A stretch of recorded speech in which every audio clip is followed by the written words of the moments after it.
Voilà, shalom, que la paix, la grâce de notre Yahvé vous soit totalement multipliée. Nous poursuivrons la formation sur les Grecs koinés. Aujourd'hui, c'est notre dernière vidéo. Et si le Seigneur le permet, à partir de la semaine prochaine, nous allons commencer le séminaire sur les Grecs. Et ce séminaire, ça va nous prendre au moins 2 semaines. 2 semaines de séminaire sur les Grecs. 2 semaines de séminaire sur les Grecs, donc chaque jour, pas chaque jour, c'est-à-dire par semaine, vous aurez au moins 4 jours des ateliers ou des séminaires où il y aura les lives pour que nous puissions interagir avec vous.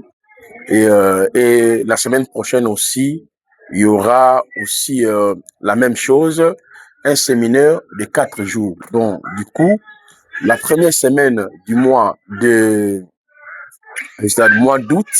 et la deuxième semaine du mois d'août, ces 2 semaines seront consacrées uniquement pour les Grecs parce qu'on a perdu beaucoup de jours. On entendait le TP, les gens ne répondaient pas. Et voilà. Or, je vous avais dit qu'en master, on donne l'essentiel. La base, c'est à vous, les étudiants, de pouvoir lire et les résumer les travail. Et sur ce, donc, nous aurons deux semaines affiliées pour le séminaire si le grec. Voilà. La deuxième des choses, il faudrait que vous puissiez déjà solder pour ceux qui ont encore des dettes. Il faut solder pour que vous puissiez déjà recevoir le dernier module. Parce que le dernier module, nous allons aborder justement le 21 épîtres. Le 21 épîtres et l'Apocalypse. Alors, ceux qui ont déjà fini, ceux qui ont soldé déjà, ils peuvent déjà nous contacter pour qu'on puisse voir comment nous pouvons déjà vous donner quelques fascicules. Et n'oublions jamais, il faudra aussi payer le $100. Les $100 là, c'est le frais de votre travail que vous allez faire. Et ce travail-là, vous allez beaucoup plus analyser les textes en grec. Et sur ce, nous avons voulu vraiment que nous puissions avoir 2 semaines de séminaire. C'est-à-dire par semaine, 4 fois, 8 fois, et que nous allons travailler pour que vous puissiez quand même maîtriser les grecs parce que je vais vous donner les modèles, comment vous allez présenter votre travail. C'est bon? Alors, prions. Seigneur, merci pour ces moments que tu viens de nous accorder avec tes serviteurs. L'honneur et la gloire revient en toi. Guide-nous, enseigne-nous ta parole. À ton nom, glorifie notre Adonai et au choix. Amen. Voilà. Je pense bien que vous avez déjà reçu les différents fascicules chez vous. Alors, la fois passée, je parlais sur les diphtongues.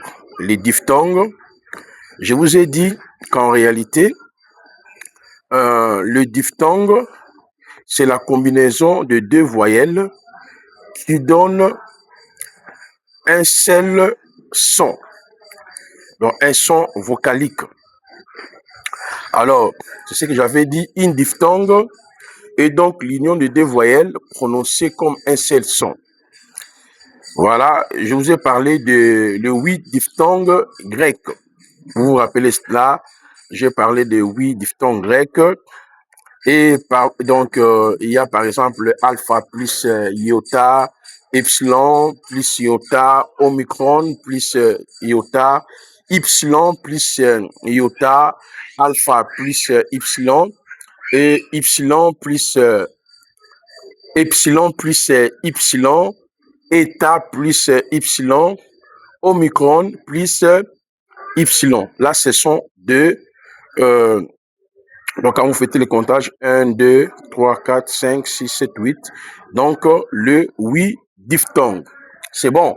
Alors, après, on s'est arrêté sur un point que je vous avais dit. Je vais associer cela lorsque nous allons aborder les accents. Parce que il y a aussi les diphtongues qui portent les accents. Vous avez déjà reçu tous les fascicules.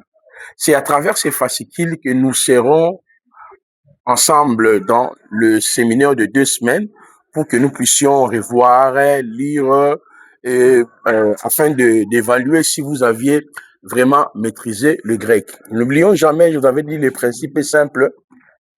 Les 24 lettres de l'alphabet grec sont réparties en deux. Il y a 7 voyelles. Je vais même aborder ça aujourd'hui. Il y a 7 voyelles, il y a 17 consonnes. Un principe simple que je vous avais donné, vous ne pouvez pas lire le grec ou comprendre le grec si vous ne maîtrisez pas la forme des lettres ou la morphologie de ces 24 lettres. Je vous avais dit que pour y arriver, la procédure, elle est simple. Prenez le 24, divisez ça par groupe de 6. Donc, quand vous faites ici, c'est 12. Quand vous prenez ici, c'est 12. Et vous faites, ça donnera 24.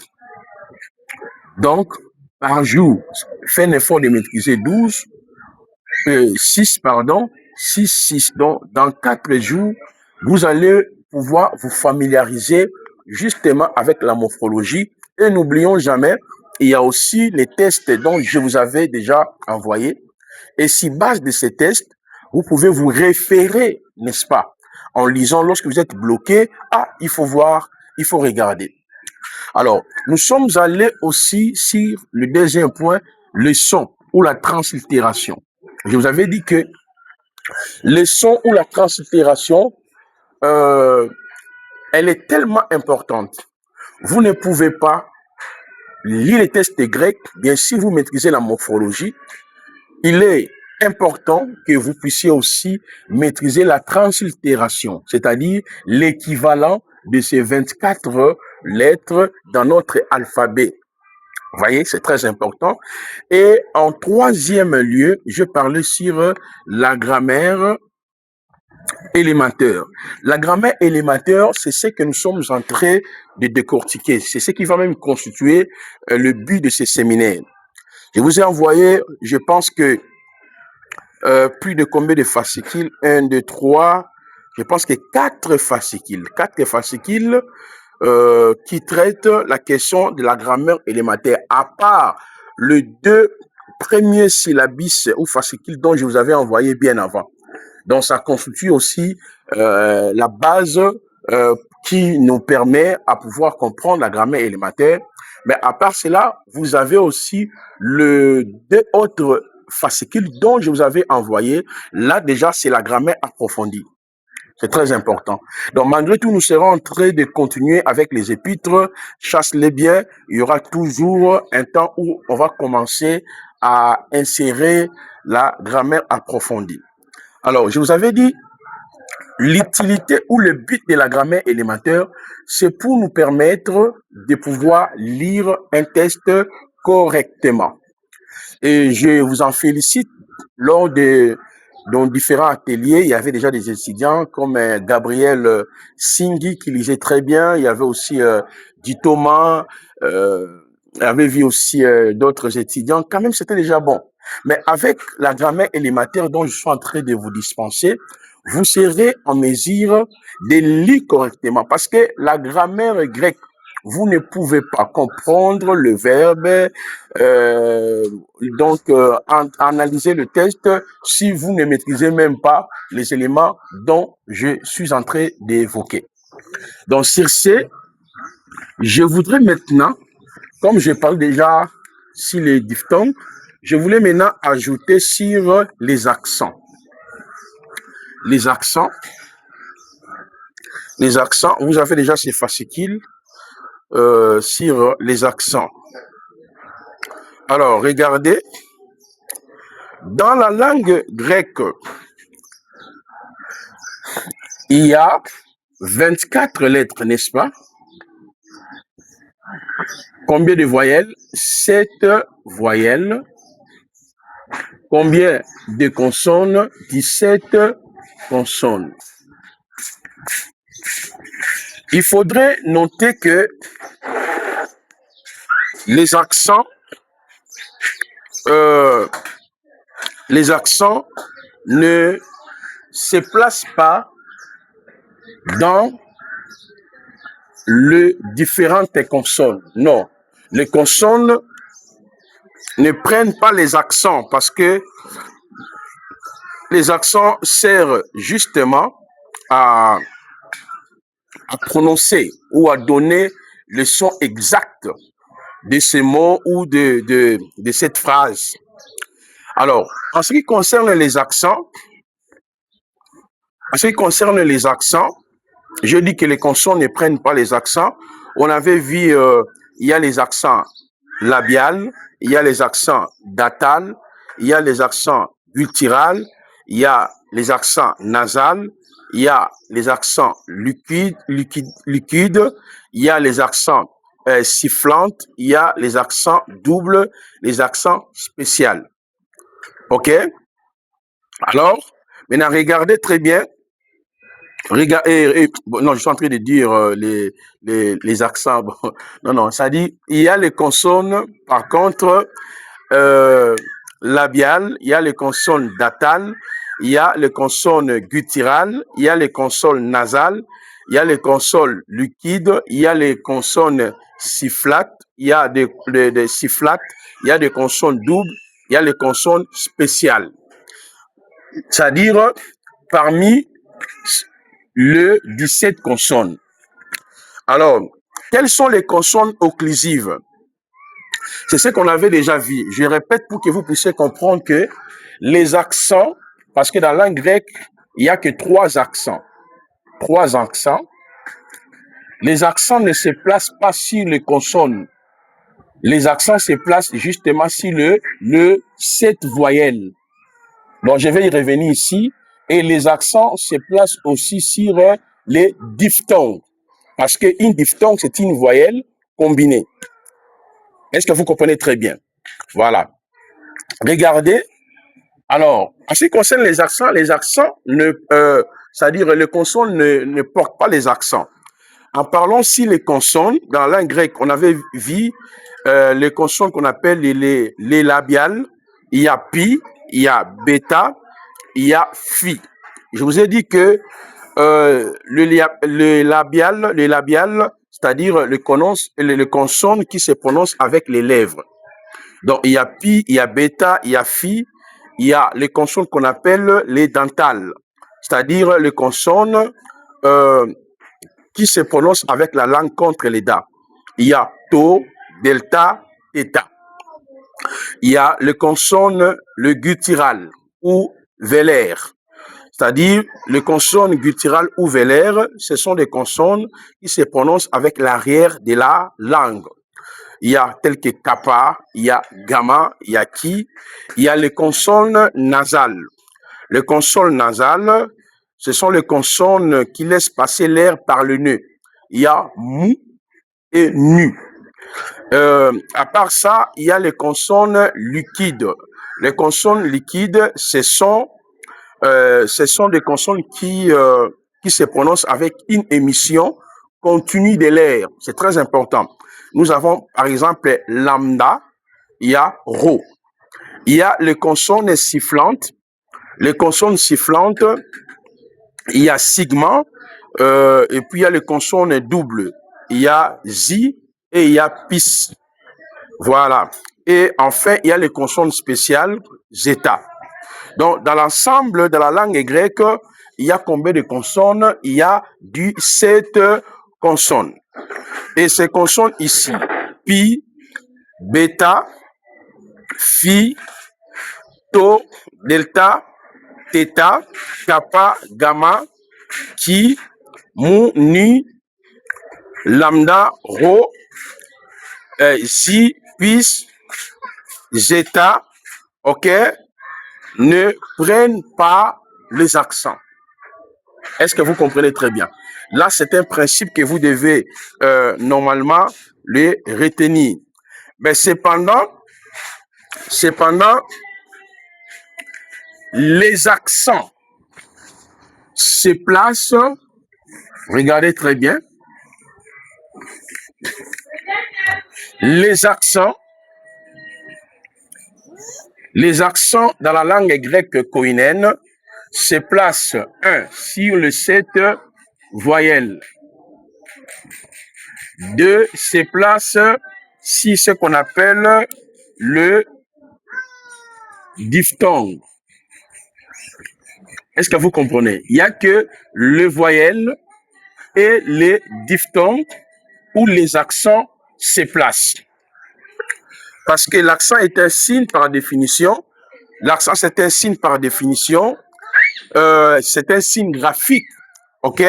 Placé sur une voyelle ou sur une diphtongue afin d'indiquer la syllabe accentuée lors de la lecture. C'est ça la définition simple. L'accent est un signe graphique placé sur une voyelle ou une diphtongue afin d'indiquer la syllabe accentuée lors de la lecture. OK? Dans le grec du Nouveau Testament, les accents facilitent la lecture correcte du texte, c'est ce que je viens de dire, la prononciation, dans l'analyse grammaticale, l'exégèse biblique. En réalité, on avait dit, il existe trois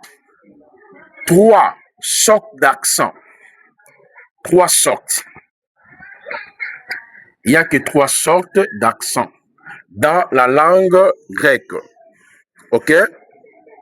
Il n'y a que 3 sortes d'accents dans la langue grecque qui se placent justement soit dans une diphtongue ou dans une voyelle. Lorsqu'on dit diphtongue, vous comprenez, je passe bien, chers étudiants. Voilà.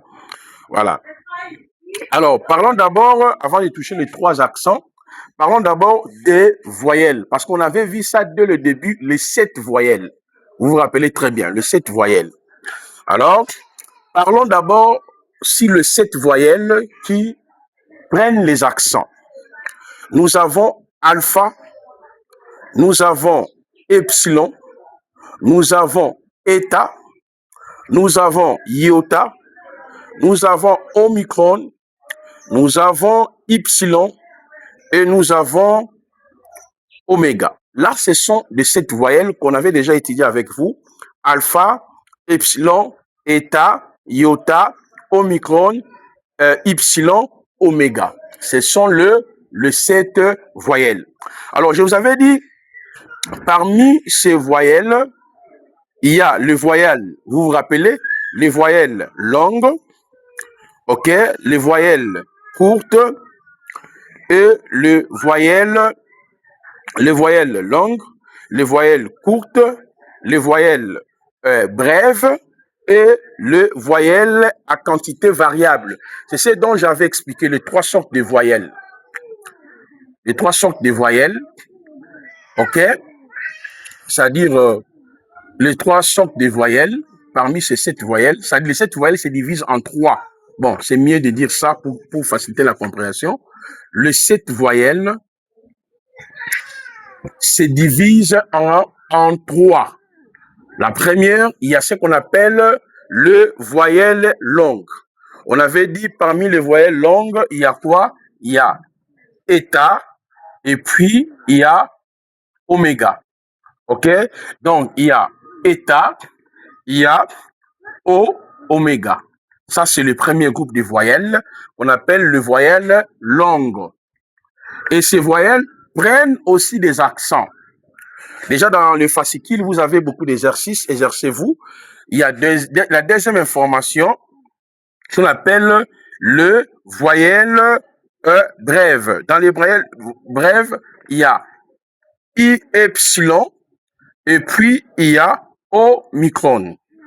C'est très important. Il y a epsilon et il y a omicron. Voilà. Et en troisième lieu, il y a les voyelles, troisième information, les voyelles à quantité variable. Ici, il y a 3. Les voyelles en quantité variable. Nous avons alpha, nous avons iota, nous avons ypsilon. Donc, il y a alpha, il y a iota et il y a Y. Voilà le voyelle. Donc voilà les 7 voyelles.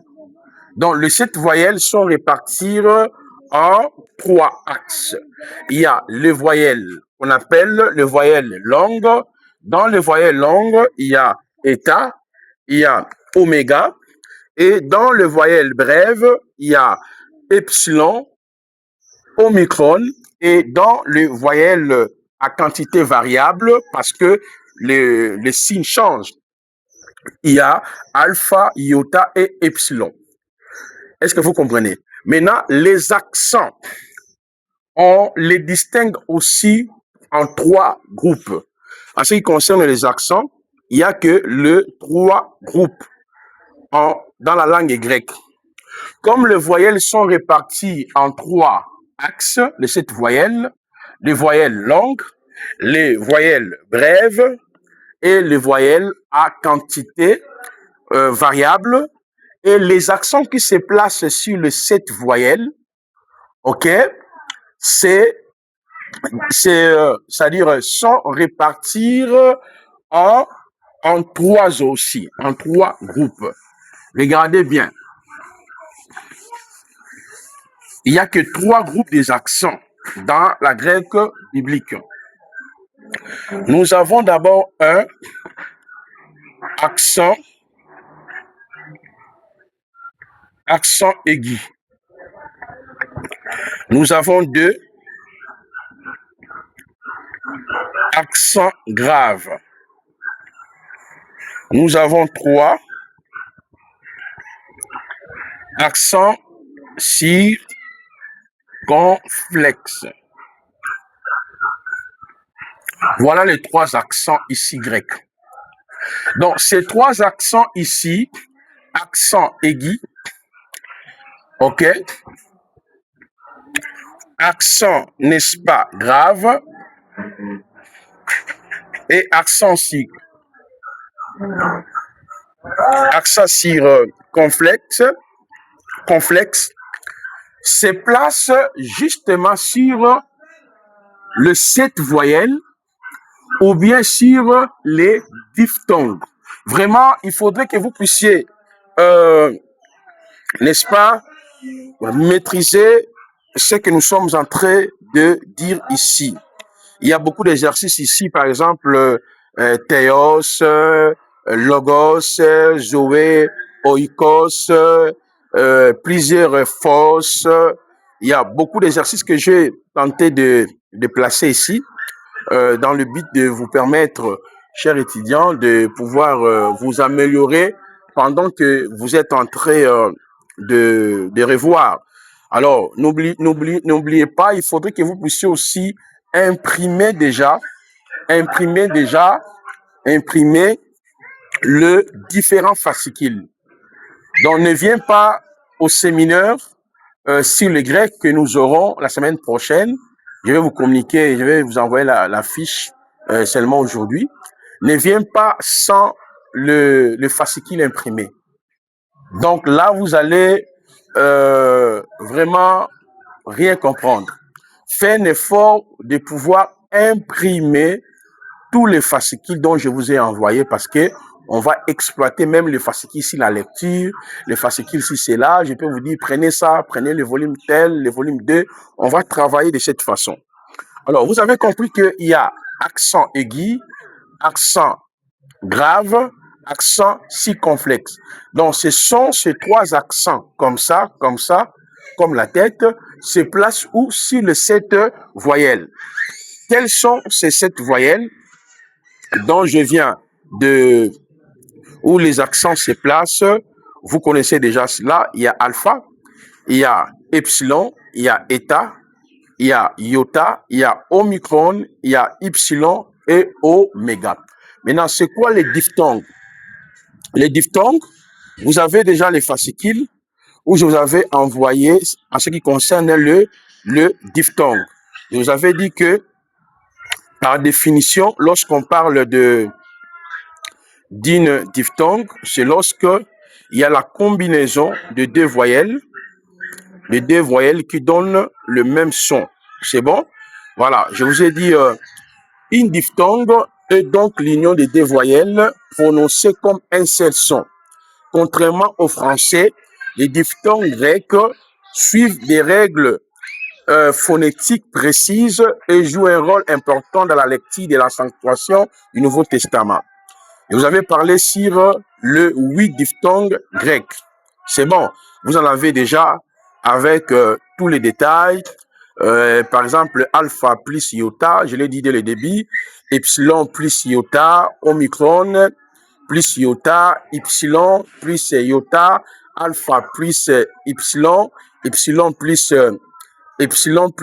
epsilon, eta plus epsilon, omicron plus epsilon. Donc voilà ce qu'on appelle les diphtongues. Donc notez que les accents se placent soit sur les 7 voyelles ou les diphtongues. Vous allez voir même dans le fascicule dont je vous avais envoyé, qui traite la question des diphtongues, j'avais dit règles d'accentuation des diphtongues propres. Dans une diphtongue, l'accent est écrit sur la deuxième voyelle. Ça, c'est une précision. C'est-à-dire, lorsque les accents ici se placent dans une diphtongue, c'est le deux voyelles. Par exemple, dans une phrase où il y a alpha, alpha. Donc, l'accent se placera sur la deuxième voyelle. Est-ce que vous comprenez? À la différence des accents sur les voyelles qui ne portent pas les caractères dites diphtongues. Vous voyez? C'est-à-dire, là, en ce moment-là, c'est tout à fait normal. Mais dans une diphtongue, les accents se placent toujours à la deuxième voyelle.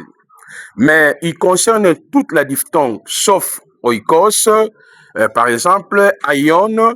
Voilà, là, ce sont des règles. Voilà, je parle aussi sur les diphtongues impropres. Elles sont accentuées d'une voyelle suivie d'une iota. L'accent des diphtongues, voilà, accent aigu, accent grave, accent circonflexe, voilà. Là, c'est ce que je viens de dire. Tout ça, là, ce sont des exercices.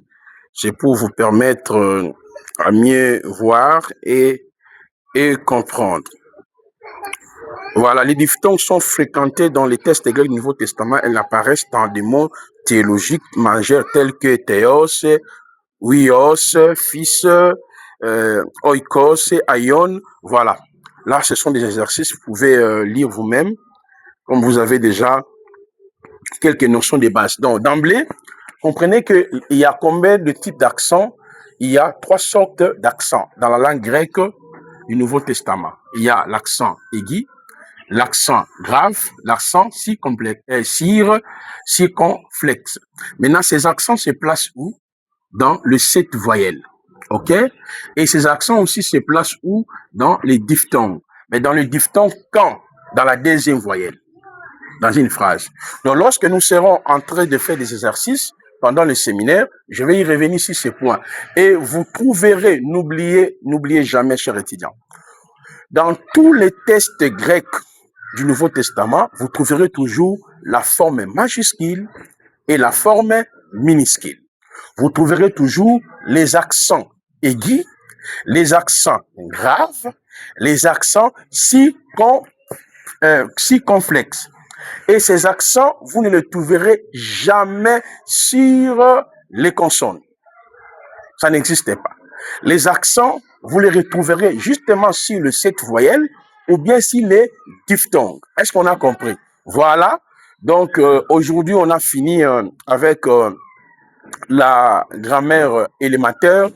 Mais il reste un autre point là. Là, nous allons aborder ça pendant le séminaire. C'est pas grave. C'est pas grave. On va aborder ça pendant le séminaire. Prions. Merci Adonai Yoshua pour le temps que tu nous avais accordé avec tes serviteurs. Je sais que Seigneur, tu es en train de nous apprendre pour que nous puissions interpréter correctement ta parole.